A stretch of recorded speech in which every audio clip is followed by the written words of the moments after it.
Hello. हे जल्दी आवा, कहाँ बाटा हो? अरे हमरे पता नहीं कौन बीमारी धैले, हथवा हिलत, हमार गोड़वा हिलत, मुड़वो हिलत हमार।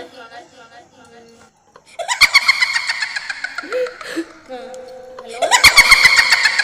हमरे बहुत डर लागत, हमरे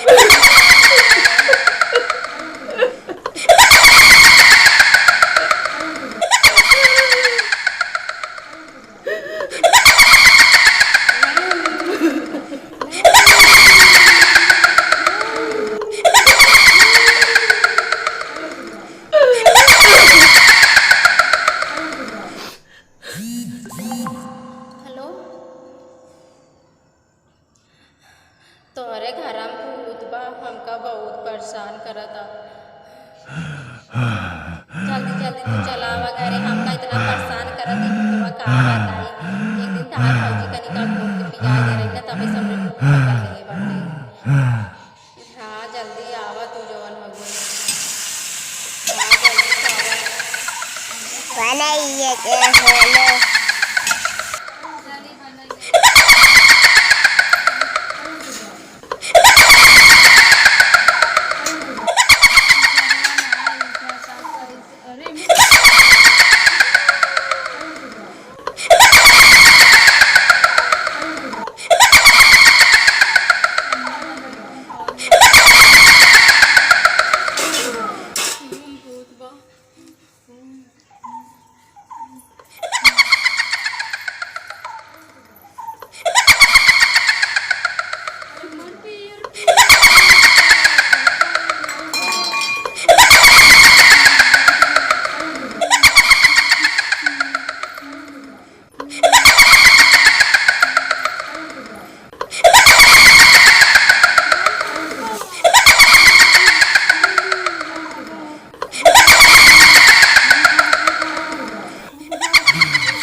घराम भूत बा।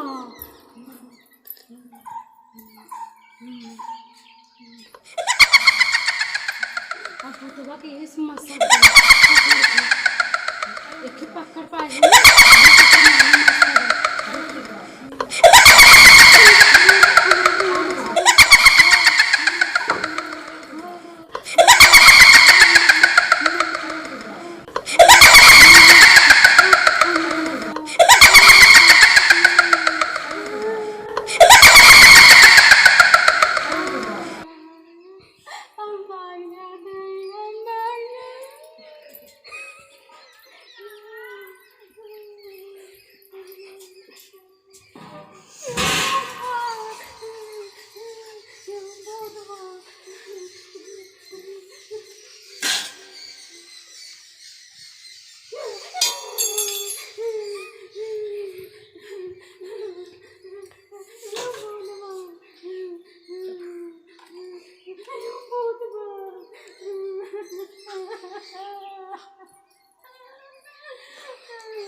हम जाके घुस जाओ।